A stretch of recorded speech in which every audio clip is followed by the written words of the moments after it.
benvinguts a un nou vídeo de Harry Potter en català. Avui em veieu aquí amb la cara molt neta i sense ni un gram de maquillatge, i és que farem un Get Ready With Me mentre us explico qui va fer el vestuari de les pel·lícules de Harry Potter i com es van inspirar per dur-lo a terme i desenvolupar-lo per cada personatge durant tota la saga. Sé que és un vídeo bastant diferent del que esteu acostumats, però espero que us agradi. Començaré primer de tot posant-me la cremeta. Aquesta crema és una meravella. M'encanta, i venia amb la Glossy Box, que és una caixa de subscripció francesa, però que la podeu aconseguir a qualsevol lloc. Dit això, a veure, aniré mirant aquí baix perquè tinc el mirall. Anem a parlar de qui és la Jani Temim, que és, bàsicament, la dissenyadora del vestuari de les pel·lícules de Harry Potter, des de la tercera fins a l'última. És una senyora que actualment té 74 anys i és francesa, i és molt coneguda per fer vestuaris de pel·lícules, sobretot pel vestuari de les pel·lícules de Harry Potter, a la que va estar galardonada a uns quants premis Saturn. Aquesta senyora tenia una visió super moderna de com volia fer tot el vestuari de la saga, i li van fer una entrevista a l'Insider i va dir el següent: penso que ho hauríem de fer d'una manera que no semblés un conte de Nadal, sinó que hauríem de fer-ho d'una manera molt urbana i que tant els nens com els adolescents i els adults s'hi poguessin sentir identificats. Hem de vestir en Harry Potter i a la resta de personatges com si fossin ells mateixos. No sé què en penseu vosaltres d'aquesta frase, però a mi m'agrada. I també m'agrada com ho han portat a les pel·lícules, perquè tenim una combinació entre les túniques de l'escola i també entre el vestuari que cada un es pot posar i demostra la seva personalitat. Segurament recordareu que a la tercera pel·lícula ens trobem que la majoria de personatges van vestits amb roba de carrer, o sigui, amb texans, amb sudaderes, i quan porten els uniformes són uniformes molt més deixats, amb la camisa per fora, la corbata descordada... Vale, procedeixo i em posaré aquesta base de maquillatge. Igual que la crema, és que aquestes dues coses són les millors coses per maquillar-me o pel meu dia a dia que tinc. Aquesta base de maquillatge és ideal per totes aquelles persones que no us agradi posar-vos bases que siguin molt pesades, que us agradin les coses bastant sueltes a la cara. És molt lleugera, ja veureu. I fa gràcia, no?, perquè ve com que no està barrejada. Llavors, quan te la poses, és com així. I ara quan te la... Bueno, perquè me la poso d'aquí, Però ara quan te la poses a la cara, és com que es va adaptant al teu color.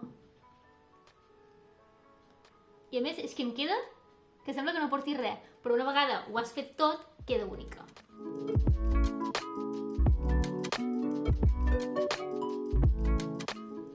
Vale. Ara us continuo explicant la resta de coses, però no em podia concentrar mentre m'escampava això per la cara i havia d'anar explicant. Direu-vos que no soc cap professional, ja veieu que ho faig tot super amateur. Els uniformes de Hogwarts eren els conjunts més cars de produir de tot el vestuari que sortia a la saga, i això passava, perquè havien de portar jerseis de llana, i a més les corbates estaven fetes de seda, i la seda va una pasta. Vale, em posaré aquest corrector del Kiko, que fa tropecientos anys que el tinc, però és màgic. O sigui, tu et poses això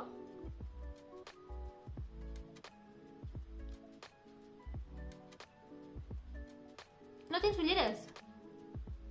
T'han desaparegut les ulleres de cop. És una passada.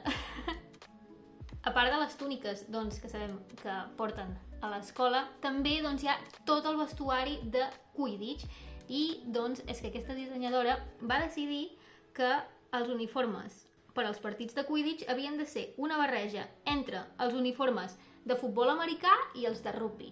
Jo crec que li va quedar bastant bé, no trobeu? Això ho sabem perquè aquesta dissenyadora va fer una entrevista per la revista Fashionista.com i va explicar com havia sigut el procés de creació d'aquestes túniques, explicant que eren túniques molt lleugeres de portar i que no pesaven, però que per poder arribar a aquest disseny va haver d'esperar 4 mesos fins que no li va convèncer el resultat que havia sortit. Vale, ara continuaré amb això, que és bàsicament un blush d'aquests per la cara, però així en forma d'estic. I me l'esparciré amb la Beauty Blender aquesta. A mi m'encanta el colorete, així que normalment em poso quantitats industrials, perquè, nenes, el colorete ens dona vida. Mai és suficient. Bueno, continuant amb el disseny, doncs, de la roba de Harry Potter, a la senyora Jenny li encantava dissenyar el vestuari dels villanos, i a la revista Insider va explicar que la seva villana preferida havia sigut la Bellatrix Lestrange, perquè era un personatge molt boig, al qual doncs, havia pogut jugar amb un corser de cuero i a més doncs, li havia pogut posar moltes teles així de tipus encaje, i això li havia encantat. Tenim suficient coloret? Doncs, què voleu que us digui? Jo encara me'n posaria més, va. Arrisquem una miqueta més, tampoc massa, Només una mica. És que crec que m'ha quedat una galta més vermella que l'altra. Però bueno, això són coses que passen. Vale, ara em posaré aquests polvos per la cara, que això va sortir d'una vegada que vaig anar de viatge a algun lloc i no me'n recordo ni on ho vaig comprar, però és nou i justament ho vaig trobar ahir. Llavors vaig procedir a treure aquesta alfombreta d'aquí i a mi m'agrada ficar-me els polvos amb una brotxa de tota la vida i jo em poso polvos a tota la cara. Bueno, dit això, passem a parlar, doncs, d'en Voldemort i del seu vestuari.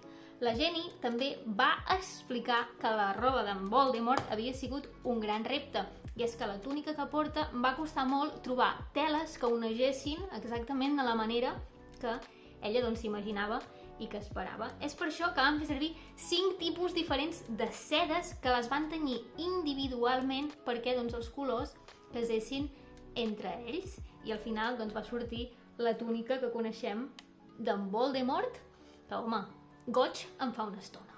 La roba que porta en Voldemort no és tota negra perquè ella va decidir que no volia que fos el típic villano que anava de negre de cap a peus, sinó que hi va afegir colors verds per representar també les cases de Hogwarts, en aquest cas doncs, a la casa on ell perteneixia, que era Slytherin. I ara us porto una curiositat superxula. En un vídeo oficial de Wizarding World se'ns diu doncs, que al final de la pel·lícula en Voldemort arriba a portar fins a 7 tons de verd a la seva túnica per representar 7 horricreus. Oh, i quasi me n'oblido. Cada vegada que en Harry i la resta maten un dels horricreus o el destrossen, en Voldemort va perdent tons de verd a la túnica. O sigui, és que això em sembla brutal! És espectacular, amb un rerefons increïble. Quina connexió entre la roba i el vestuari i els horricreus i el sentit de la pel·lícula. Quan més horricreus mates, més fosca i més negra es va tornant la teva túnica. M'encanta la idea que va tenir. Vale, abans de parlar dels Cavallers de la Mort, em vaig a posar una mica de highlighter, que el highlighter mai és suficient. Una mica. Aquí és com el coloret, el highlighter dona vida. Així que abans de parlar de coses fosques, anem a il·luminar una mica la cara i el dia. Jo soc d'aquell tipus de persona que necessito sombra d'ulls sempre, necessito brilli-brilli. No cal que sigui res gaire espectacular, però una mica de brilli-brilli n'hi ha d'haver. Llavors n'hi ha una que m'encanta i és aquesta paleta d'en Chandler de Friends. Ja sé que això és un canal de Harry Potter, però bueno. Tinc aquesta paleta d'en Chandler de Friends que té colors... A veure, és més veraniega, Però... Mira quins colors més xulos, si us plau. Jo crec que anirem a per aquests. D'aquí. No. Farem un blau...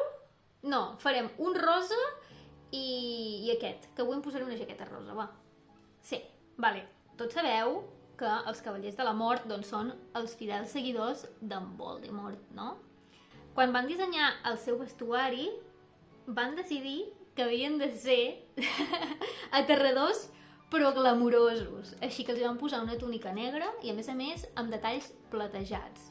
Jo trobo que la idea és bona, perquè realment quan veus els Cavallers de la Mort penses home, no em faria gràcia tenir-los a davant, però van amb unes túniques i amb una vestimenta molt espectacular.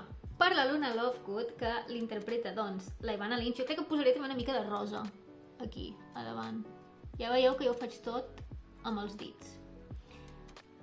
Doncs la Ivana Lynch va treballar juntament amb la dissenyadora, en aquest cas de vestuari, per decidir com serien els complements que portaria. Ja sabeu doncs, que la Luna és molt extravagant i doncs porta coses, si més no, vestimenta una mica peculiar. Doncs van treballar juntament per crear totes les joies i la vestimenta que portaria. Però la Ivana va arribar doncs, un dia amb una proposta, i és que es va crear les seves pròpies arracades en forma de rabanet, que no sé si us en recordareu, però que també surten a la pel·lícula. A la revista Cosmopolitan, l'any 2017, la Jani doncs, va explicar que quan la Luna surt al misteri del príncep amb doncs, aquell barret així en forma de lleó de Gryffindor, bàsicament la Jani li va dir: escolta, Ivana, com que tu ets molt fan d'en Ron, jo et proposo que vagis allà amb un cap de lleó i que el fem d'aquesta manera, tal i qual. I la Ivana li va dir: vale, i es van posar totes dues a crear el cap aquest de lleó. De fet, l'actriu que dona vida doncs, a la Luna Lovegood li encantaven totes les coses relacionades amb el vestuari, i es veu que durant la majoria del seu temps lliure se n'anava a la sala de vestuari i els ajudava doncs, amb tot el que podia, perquè li apassionava tot aquest món. Vale, em pentinaré les celles amb aquest raspall, sí, qualsevol raspall va bé per fer això, i me les emplenaré una mica amb aquest altre raspall que tinc aquí, que bueno, és que realment es diu és un pal de microblading, n'hi diuen. Llavors fas així i te les pinta com una mica, i a més te les emplena. Clar, sí, mira la diferència d'això i això. És que és abismal. Vale, passem a parlar d'en Daniel Radcliffe, que ja sabeu que és doncs, l'actor que va donar vida en Harry Potter. Doncs es veu que ell estava zero interessat en el que era el vestuari, i cada vegada doncs, que la Jenny anava allà i li deia: Harry, posa't això, Daniel, posa't l'altre, ell deia: vale, i es posava el que li donguessin. En canvi, en Rupert Grint, que és l'actor que fa de Ron Weasley, es veu que li encantava el tema del vestuari també, i estava molt més involucrat a l'hora de decidir quins vestits es posava, quins complements es posava, etc. Anem a parlar ara ja, per anar acabant, dels germans, dels bessons Weasley, i és que doncs, aquesta dissenyadora va decidir que els vestiria igual, però no del tot igual. La Jani, en una entrevista a Insider, va dir: mai els vaig vestir de manera igual, però sí complementaris. Llavors, d'aquesta manera sempre tenien alguna diferència. És com si es vestissin un de vermell i blau i l'altre de blau i vermell. I això, no sé si us heu fixat a les pel·lícules, però realment jo no m'hi havia fixat mai. Però realment, des que estava preparant aquest vídeo, vaig estar mirant fotos i vaig dir: ai, doncs és veritat, té raó, sí que passen aquestes coses amb aquests dos grans bromistes de Harry Potter. I ja procedeixo doncs, a posar-me una mica de rímel. Avui no em faré la ratlla i no em faré res, aniré directament al rímel amb aquest de Kiko. No és el millor rímel del món, és així de color verd, i m'agrada perquè jo tinc els ulls així verdosos, llavors és com que me'ls fa una mica més macos encara. El rímel marca la diferència, o sigui, mireu això. Són uns altres ulls. I ara sí que sí, per acabar em posaré això, que és doncs, un brilli de llavis de Clarins, així es va amb una esponjeta. I ara estic llesta per sortir al carrer i disfrutar del brunch d'avui. Si us ha agradat aquest vídeo, deixeu-me els comentaris i podria fer un altre Get Ready With Me explicant-vos més coses. De fet, del tema de vestuari encara queda moltíssim per explicar, així que si teniu doncs, ganes de saber-ne més, per exemple, en Ron podria, crec que, fer un vídeo d'una hora parlant només del vestuari que porta a les pel·lícules, les tonalitats que porta, de la Luna, o sigui, té una quantitat de roba feta a mà a dintre d'aquesta saga que és increïble, o sigui, podria també fer un vídeo només exclusiu d'això. Deixeu-me als comentaris què us ha semblat, i abans de marxar tinc dilema, perquè aquesta és la jaqueta de pell que em volia posar per marxar. Crec que queda superxula, amb el bolso de conjunt, però, clar, és que jo em vaig fer aquest bolso l'altre dia i tenia ganes de posar-me'l, i el problema és que això i això no pega, llavors potser deixo la jaqueta i agafo aquest bolsito, que em sembla una monada. No sé què fer. Tinc dubtes, gent, tinc molts de dubtes, els acabaré de resoldre, però, vamos, deixeu els comentaris què us ha semblat el vídeo i ens veiem a la propera. Malifeta feta! Adeu, adeu!